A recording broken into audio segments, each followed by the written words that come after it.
तबीयत खराब कर रहा है माँ। देह हाथ में काफी दर्द हो रहा है माँ। अरे चिंता मत कर चिंटू, पापा जाएंगे तो दवाई लेके आएंगे, फिर तू दवाई खा के एकदम से ठीक हो जाएगा। वैसे भी कल गणेश जी की पूजा है ना, तो हम लोग सब कोई मिलकर गणेश जी की पूजा करेंगे धूमधाम से। चिंटू की काफी तबीयत खराब थी, जिस कारण उसकी माँ ममता काफी परेशान थी। सुबह का वक्त हो रहा था।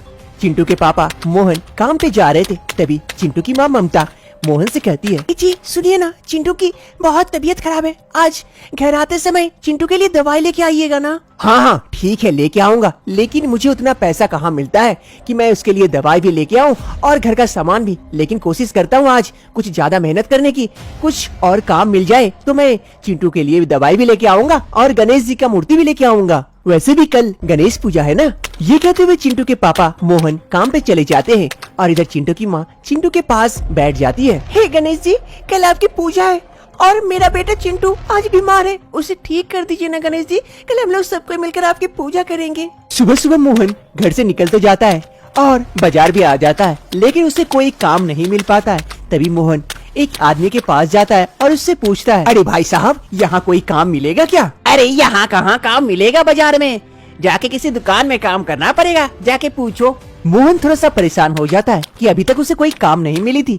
उसका बच्चा बीमार था, उसके लिए दवाई भी लेके जाना था। अरे अब मैं क्या करूँ, कोई काम नहीं मिल रहा है, बच्चे के लिए दवाई भी लेके जानी है, चलो आगे देखते हैं। फिर मोहन काम की तलाश में आगे बढ़ जाता है। शेठ लाला चावल का व्यापार किया करते थे। वो गांव से चावल खरीदकर शहर में जाकर बेचा करते थे काफी मुनाफा में। आज सेठ जी ने चावल तो खरीद लिए हैं काफी बोरी, लेकिन उसे गाड़ी में चढ़ाने के लिए कोई मजदूर नहीं मिल रहा था, जिस कारण सेठ जी काफी परेशान हो रहे थे। अरे क्या मनोज, कैसे काम करते हो? अभी कोई मजदूर नहीं मिलेगा तो चावल मेरा शहर नहीं पहुंचेगा, मुझे कितना नुकसान होगा। अब कहो तो अब जाओ कहीं से कोई मजदूर लेके आओ। ठीक है सेठ जी, मैं देखता हूँ कोई मजदूर को। मनोज वहाँ से मजदूर ढूंढने के लिए चला जाता है। तभी वहाँ पर मोहन पहुँचता है। मोहन सेठ जी को देखकर सेठ जी के पास जाता है और कहता है, अरे सेठ जी, कोई काम है क्या मेरे लायक? सेठ जी मोहन को देखकर खुश हो जाते हैं। अरे है ना काम तुम्हारे लायक, देखो ये बोरियां हैं चावल की, बस इसे इस गाड़ी में रख दो, इतना सा काम है, अच्छी मजदूरी भी मिल जाएगी तुम्हें। कितना दीजिएगा सेठ जी? 200 रुपये मजदूर ले लेना। ये सुनकर मोहन काफी खुश हो जाता है। ठीक है सेठ जी, मैं अभी बोरियां आपके गाड़ी में चढ़ा देता हूँ। फिर मोहन काम पे लग जाता है बोरियां लेने के लिए। बोरियां काफी भारी थी। ऐसे ही मोहन काफी मेहनत करके कुछ बोरियों को गाड़ी के ऊपर रखता है और वो थक जाता है। अरे क्या हो गया, थोड़ा जल्दी करो। हाँ हाँ सेठ जी, अभी कर देता हूँ। फिर मोहन काम पे लग जाता है और बाकी बोरियों को भी एक एक करके गाड़ी में चढ़ा देता है। सेठ जी खुश हो जाते हैं और खुश होकर मोहन को 200 रुपये मजदूरी दे देते हैं। मोहन वो पैसे पाकर मोहन भी खुश हो जाता है और मनी मन सोचने लगता है, अरे इन पैसों से 100 रुपये से मैं बच्चे के लिए दवाई ले लूंगा और 100 रुपये से गणपति पापा का मूर्ति और कुछ सामान भी लेके चल जाऊंगा। कल गए से भी गणपति पापा का पूजा जो है। मोहन पैसे पाकर घर की ओर जा रहा था खुशी खुशी। तभी सामने में एक बुजुर्ग इंसान दिखता है मोहन को, जो कि वहाँ गिरा पड़ा था और काफी तकलीफ में भी था। अरे मेरी कोई मदद करो, मुझे कुछ खाने के लिए दे दो, 2 दिनों से कुछ नहीं खाया हो। मोहन उस बुजुर्ग इंसान को देखकर और रहा नहीं जाता है। वो उसके पास पहुंचता है। अरे बाबा, आपकी ऐसी हालत कैसे हो गई?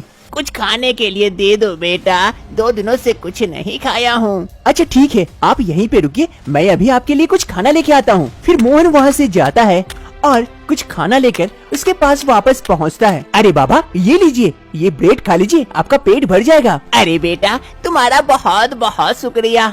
अरे बाबा, आपको चोट भी लगी है, चलिए मैं आपको दवाई दिला देता हूँ। अरे नहीं नहीं बेटा, वो चोट तो अपने ठीक हो जाएगा, बस पेट की भूख मिट गई, यही बहुत है। अरे नहीं नहीं, कोई बात नहीं है, आप मेरे साथ चलिए, मैं आपको दवाई दिला देता हूँ। फिर मोहन उस बुजुर्ग इंसान को अपने साथ लेके जाता है। मोहन उस बुजुर्ग इंसान को एक फार्मेसी लेके आता है। बोलिए, कौन सा दवाई चाहिए आप लोगों को? हमें कोई दवाई नहीं चाहिए, आप देखिए ना, इन बाबा को थोड़ी सी चोट लग गई है, आप इनको थोड़ा सा दवाई वगैरह लगा के ठीक कर दीजिए। हाँ हाँ, अभी कर देता हूँ। फिर वो फार्मेसी वाले उस बुजुर्ग इंसान को दवाई वगैरह लगाकर ठीक कर देते हैं। अरे बेटा, तुम्हारा बहुत बहुत धन्यवाद, कहाँ से तुम फरिश्ता हो के मेरे पास आए और मेरी इतनी मदद कर दी। अरे कोई बात नहीं है बाबा, ये तो मेरा फर्ज था, आप सामने दिख गए तो आपकी मदद कर दी। तभी वो बुजुर्ग इंसान अपने पॉकेट से एक अंगूठी निकालता है और मोहन को देते हुए कहता है, अरे बेटा, तुम्हें देने के लिए तो और कुछ नहीं है, बस ये अंगूठी रख लो, ये तुम्हें बहुत काम आएगी तुम्हारी। अरे बाबा, मैं इस अंगूठी का क्या करूँगा? अरे रख लो बेटा, तोहफा समझकर ही रख लो। मोहन घर की ओर लौट रहा था, तभी वो देखता है कि एक बच्ची गणेश जी की मूर्तियाँ बेच रही थी। मूर्ति ले लो, मूर्ति, गणेश जी की अच्छी अच्छी मूर्तियाँ हैं, ले लो। मोहन उस बच्ची के पास जाता है। मूर्ति ले लीजिए, बहुत अच्छी अच्छी मूर्तियाँ हैं, देखिए। हाँ हाँ, तुम्हारे पास बहुत अच्छी मूर्तियाँ हैं, मुझे एक मूर्ति दे दो। और कितने की थी एक मूर्ति? एक मूर्ति के 50 रुपए। मोहन अपने जेब में हाथ डाल के देखता है, उसके पास सिर्फ 50 रुपये ही बचे हुए थे। वो पैसे दे देता है उस बच्ची को और एक मूर्ति लेकर वहाँ से चल जाता है घर की ओर। शाम का वक्त हो रहा था, चिंटू का तबीयत अभी तक खराब था। उसकी माँ ममता चिंटू के पास बैठकर मोहन के आने का इंतजार कर रही थी। तभी मोहन आता है गणेश जी की मूर्ति लेकर। अरे चिंटू, देखो तुम्हारे पापा आ गए, तुम्हारे लिए दवाई लाए होंगे, तुम अब ठीक हो जाओगे। अरे सुनिए जी, वो दवाई लाए हैं तो दे दीजिए, चिंटू को खिलाना है, उसकी तबीयत काफी खराब है। लेकिन मोहन कुछ नहीं कहता है, क्योंकि वो कोई दवाई लेके नहीं आया था। वो जाता है और गणेश जी की मूर्ति को मंदिर में स्थापित करता है। अरे क्या हुआ जी, दवाई तो देते जाइए। ममता की बातें सुनकर मोहन और कुछ कह नहीं पाता है। तभी वो जैसे ही जेब में हाथ डालता है, उसके हाथों में वो अंगूठी आती है। वो अंगूठी को निकालता है। अरे ये अंगूठी किस काम की?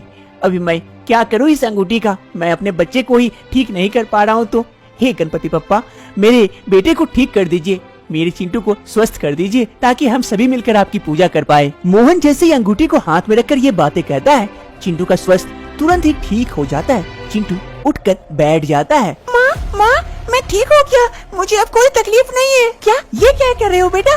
क्या हो गया? ऐसे अचानक से तुम ठीक हो गए? जरूर गणपति पापा का लीला है। हे गणपति पापा, आपकी कृपा से मेरा चिंटू ठीक हो गया। ओ जी, सुनते हो मोहन? मोहन जी सुनिए ना, देखिए ना, हमारा चिंटू ठीक हो गया। मोहन ये बातें सुनकर आश्चर्य हो जाता है। वो गणपति पापा से कहता है, हे गणपति बप्पा, आपकी कृपा अपरंपार है, आपने मेरे चिंटू को ठीक कर दिया। तभी वहाँ पर ममता और उसका बेटा चिंटू पहुँच जाते हैं। अरे देखिए ना, कैसा चमत्कार हुआ, मेरा बेटा सुबह से कितना बीमार था और अचानक से ठीक हो गया। फिर मोहन आज बीते हुए सारी कहानी ममता से कहता है। अरे मुझे तो लगता है वो गणपति बप्पा ही थे, हमारी परीक्षा ले रहे थे। हमारा चिंटू ठीक हो गया, चलिए हम लोग गणपति बप्पा की अच्छे से पूजा करेंगे अब। फिर मोहन, ममता और उसका बेटा चिंटू तीनों मिलकर गणपति बप्पा की अच्छी से पूजा करते हैं। जय गणपति बप्पा मोरिया। गणपति बप्पा की जय, गणपति बप्पा मोरिया।